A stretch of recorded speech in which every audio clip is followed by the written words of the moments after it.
Sou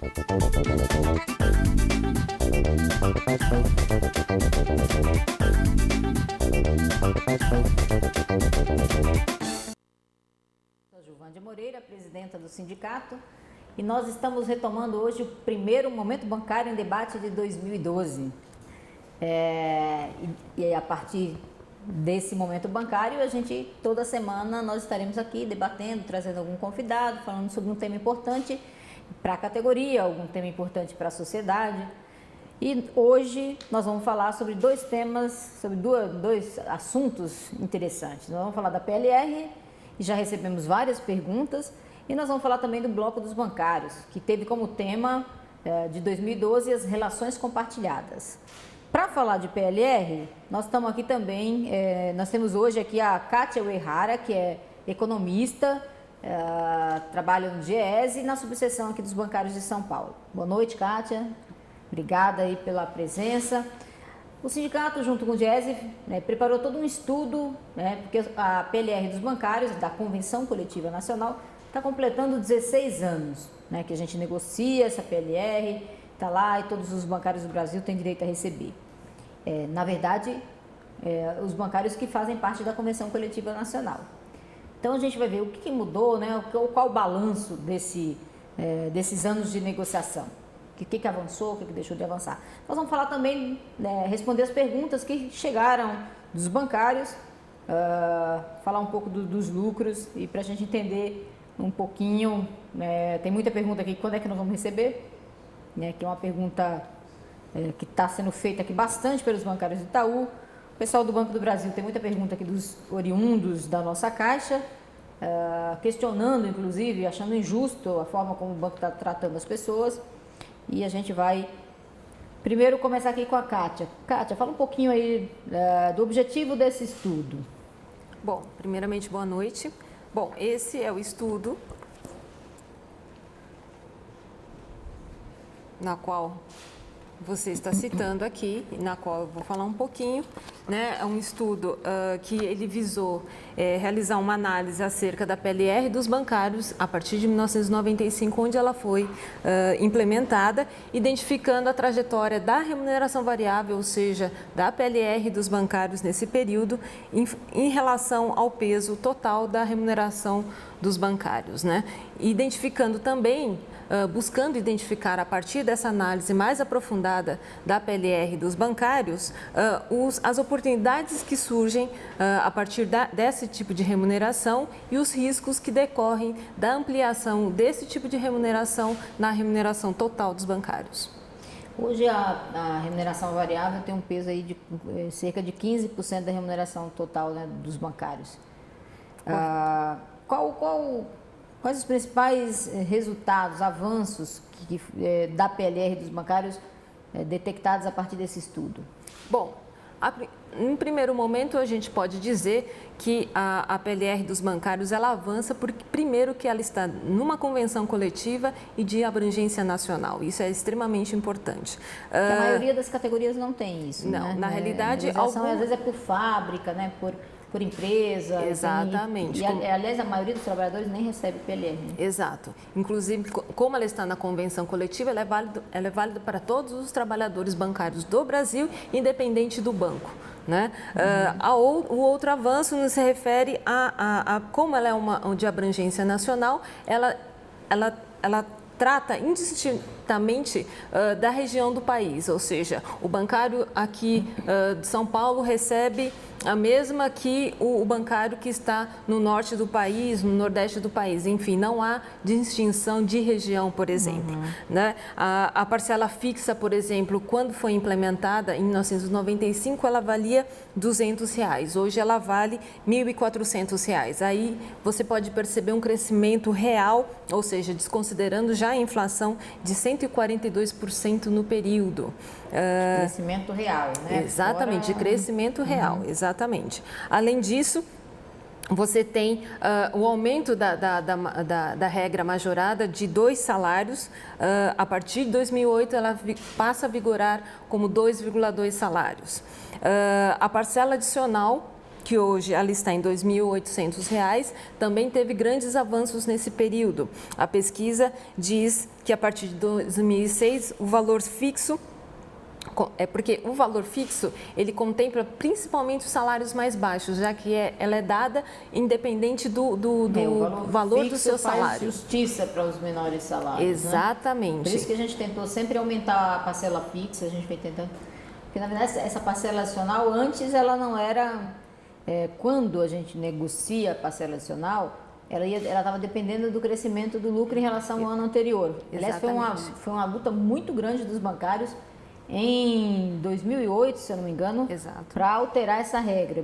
Nós fizemos uma greve muito forte para poder mudar a regra, porque nesse período, foi no período que começou a crise, os lucros dos bancos iam continuar sendo altos, mas não iriam crescer em relação ao ano anterior. Ia correr riscos de muita gente, né, da maioria dos bancários não receber nada de parcela adicional. Acho que começou, se eu não me engano, com R$ 1.200. Isso, exatamente. R$ 1.100, R$ 1.200.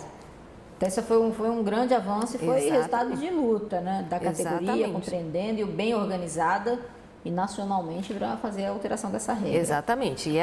E a partir dessa alteração, então você passa a distribuir 2% do lucro líquido, não mais a partir da variação do lucro líquido, do aumento do lucro líquido, e sim 2% do valor bruto do lucro líquido. Um outro avanço, então, essa parcela adicional, ela começou R$ 1.500 em 2006 e aí ela passa a R$ 2.800, um crescimento real de 42%, já descontada a inflação. Tá? No exemplo dos bancos públicos, por exemplo, a Caixa Econômica Federal, ela tem um avanço da parcela social. A PLR social. A PLR social na Caixa Econômica Federal, que é extremamente importante. E no caso da parcela... Mas você sabe que os bancos públicos, tanto o BB e a Caixa, os bancários dos bancos públicos, passaram a ter PLR quando a gente fez a negociação conjunta. Quando nós passamos a unificar a categoria, foi com essa unificação que a gente conquista a PLR para o pessoal do Banco do Brasil e da Caixa Econômica Federal. Exato. Que até então eles não tinham PLR.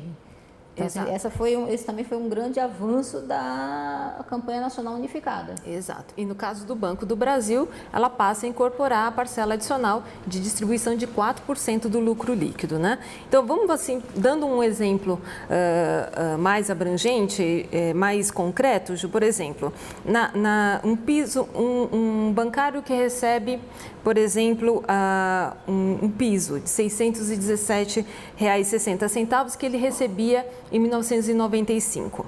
Tá? Ele hoje recebe uma PLR, né, de 5.910. Ou seja, você tem um crescimento real da PLR do trabalhador caixa, né, de mais de 264%.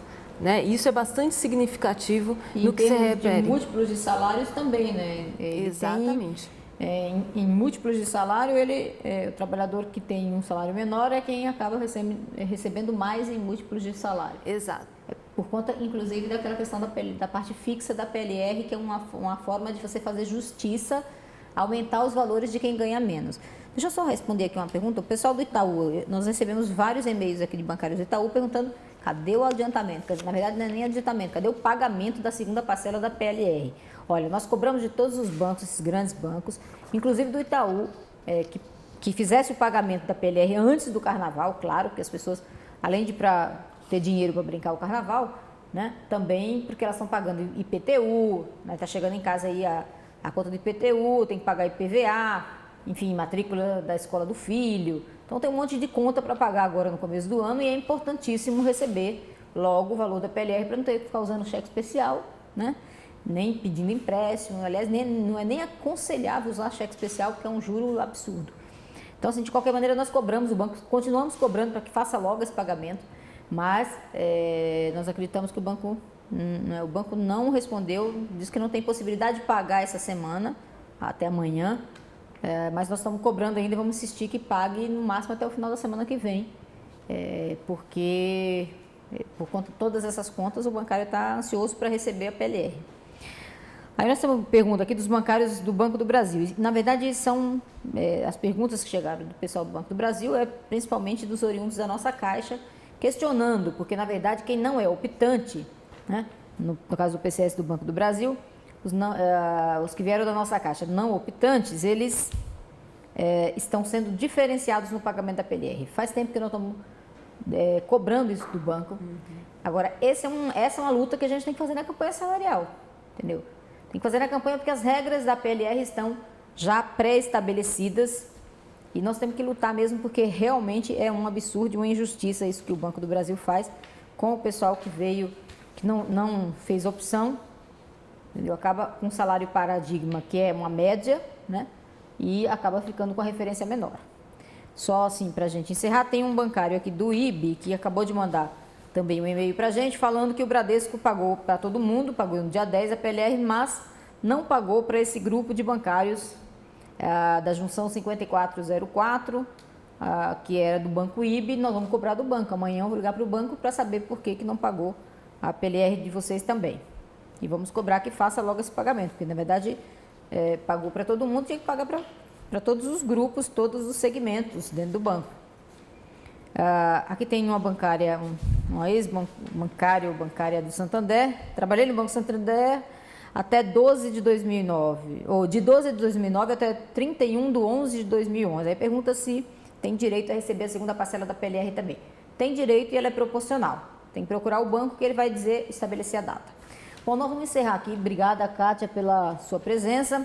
Nós vamos voltar no próximo bloco, já falando do bloco dos bancários e falando também dos temas relacionados ao bloco dos bancários.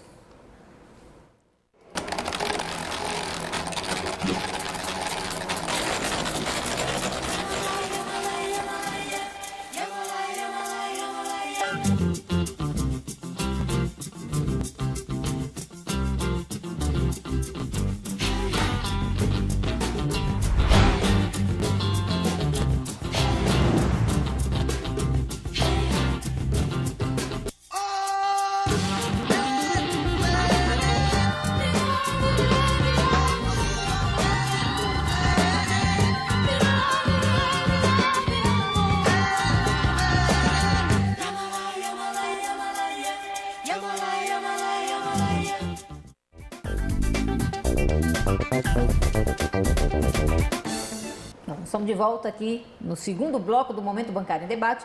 E como eu disse, nós vamos falar agora do bloco dos bancários, né? Um bloco diferente, um bloco de rua. Nós já saímos aí na rua no dia de hoje.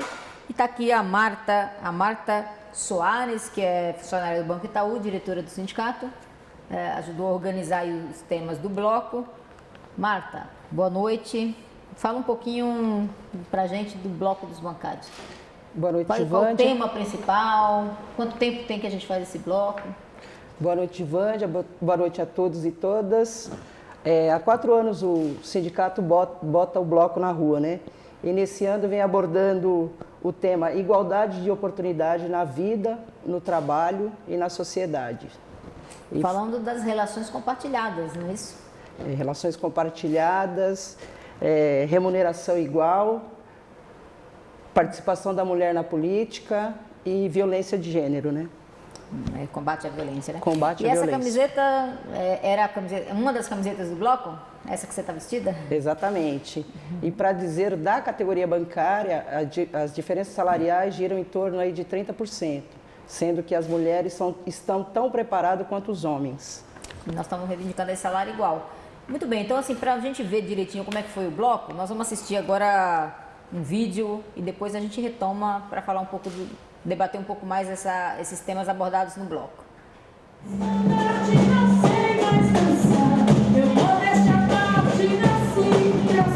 Os bancários saíram às ruas na tarde desta quinta-feira para comemorar o tradicional carnaval da categoria, com o tema Igualdade de Oportunidade na Vida, no Trabalho e na Sociedade.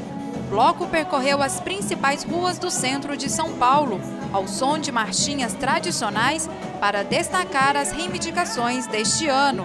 Nesta 4ª edição, Os bancários debateram temas como relações compartilhadas, não à violência de gêneros, igualdade de remuneração, ampliação da licença paternidade e, na última ala, a de participação política e poder, que foi uma homenagem às personalidades femininas que deixaram sua contribuição na história do país.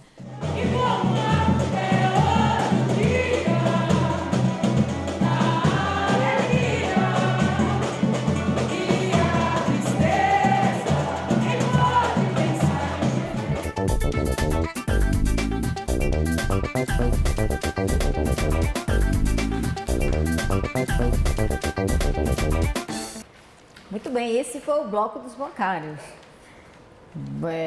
Quer dizer que nós colocamos o bloco na rua, é isso? É verdade, dessa forma, de uma forma bem irreverente, com muita alegria, mas também com muita responsabilidade, abordando alguns temas, não só voltado para a categoria bancária, mas para toda a sociedade. E o sindicato distribuiu material? Exatamente, o sindicato sempre vem produzindo materiais, inclusive abordando até na folha bancária, chamando a atenção dos bancários para esses problemas, né?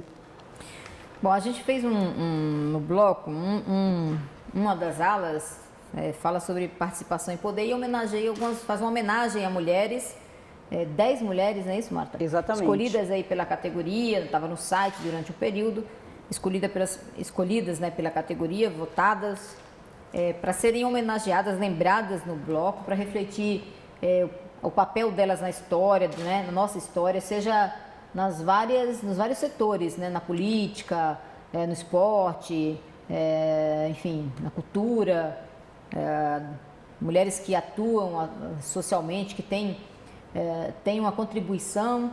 E a gente tem aqui a Maria da Penha. Maria da Penha é uma mulher que ficou muito conhecida pela Lei Maria da Penha, né? Uma lei de combate à violência doméstica, uma lei que foi tornando as regras mais... na verdade, foi tornando as regras mais duras, né? Foi dando uma punição maior, mas foi também, no corpo da lei, tentando viabilizar outros mecanismos para as mulheres que sofrem violências, para que elas tenham condição de sair de casa, a condição financeira, né, para não... Porque muitas mulheres apanhavam em casa e não saíam de casa porque não tinha a menor condição de se sustentar, não tinha abrigo, não tinha, né, para onde ir. E uma das preocupações da lei, que está no corpo da lei, é essa questão financeira, essa questão do abrigo, né, do Estado viabilizar com que a mulher faça essa denúncia. E também não só a mulher, porque hoje uma coisa da Lei Maria da Penha, uma mudança que a Lei Maria da Penha fez é que a denúncia pode ser feita por qualquer pessoa e não só por quem sofreu a violência. Isso é uma coisa interessante porque muitas vezes as pessoas viam, né, o marido bater na mulher e não podiam fazer nada, né? E tem até um ditado, né? Até virou um certo chavão. Briga de marido e mulher não se mete a colher. Na verdade, briga se mete a colher sim.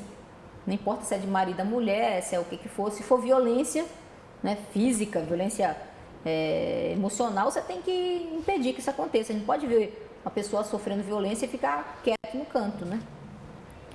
Então tem mulheres, tem a irmã Dulce, né, a Zilda Arnes, Elis Regina, Margarida Alves, a Lélia Abramo, a presidenta Dilma Rousseff, a Marta Silva, que é a jogadora de futebol, né?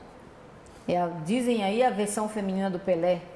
Ela é muito boa, né? Joga muito bem.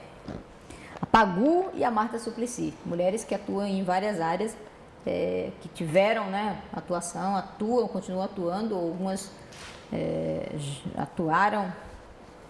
E a história de lembrar essas mulheres é exatamente mostrar que a história é construída por homens e mulheres, né?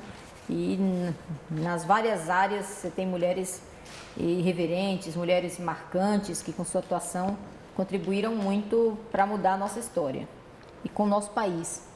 Mas o que mais, Marta, que tem de tema do bloco que você queria ressaltar?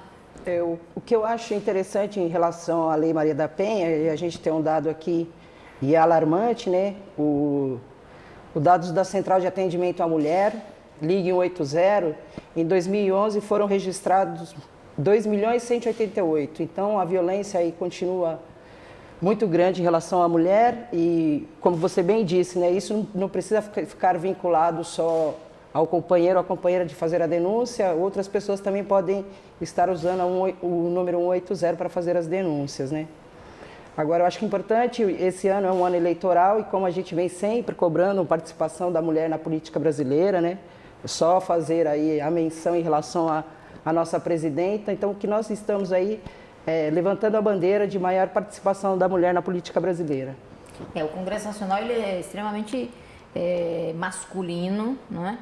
E branco também, né? Você olhar o Congresso e nós temos, as mulheres são 52% da população. Elas têm que ocupar mais espaços porque né, um pouquinho mais que a metade da população brasileira. Como diz a Luísa Erundina, nós somos metade da população brasileira e a outra metade foi a gente que pariu, né? Então, muito assim, bem. Não tem cabimento essa discriminação, essas diferenças por causa de gênero, né, de raça, de orientação sexual. Isso é uma coisa ultrapassada. A gente tem que, de fato, condenar essas atitudes discriminatórias e a gente tem que avançar. As pessoas têm que estar representadas. A metade da população está subrepresentada no Congresso Nacional. E eu acho que é importante porque aí tem um olhar desse segmento refletido e que isso se reflita também na melhoria das políticas para as mulheres, das políticas públicas, né? Nesse sentido, o bloco dos bancários se justifica tratar de temas tão importantes.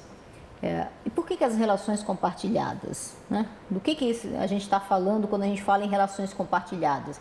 A gente está falando do trabalho doméstico, divisão dessas tarefas? Exatamente, de uma forma bem simples, né? São tarefas domésticas, mas hoje, como a mulher está inserida no mundo do trabalho, tem tarefas que podem ser partilhadas.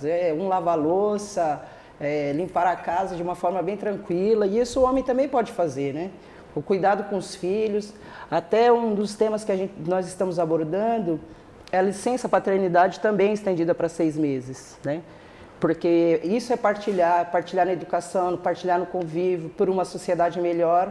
Então, nós estamos reivindicando também licença paternidade estendida para 6 meses. Isso já existe em alguns países, inclusive, né? Na França, a França, né? É um dos países que tem essa realidade já da licença paternidade maior, né? Você tem países que você pode escolher, que o casal pode escolher o tempo que fica a mulher, o tempo que fica o homem, mas a criança, ela precisa, claro, nos primeiros meses de vida, precisa muito da mãe, né? Amamentar e tal, mas depois dos 6 meses, ele pode ficar com o pai, porque ele também precisa desse contato masculino, paterno, né? E os filhos são dos homens e das mulheres, são da sociedade, eles não são filhos das mulheres, né?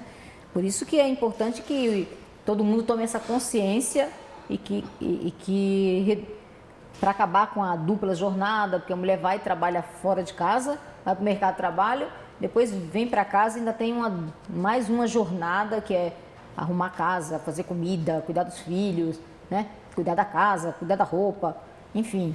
Então, essa dupla jornada também é algo que a gente tem, uma realidade que a gente precisa alterar. E só altera se compartilhar as relações.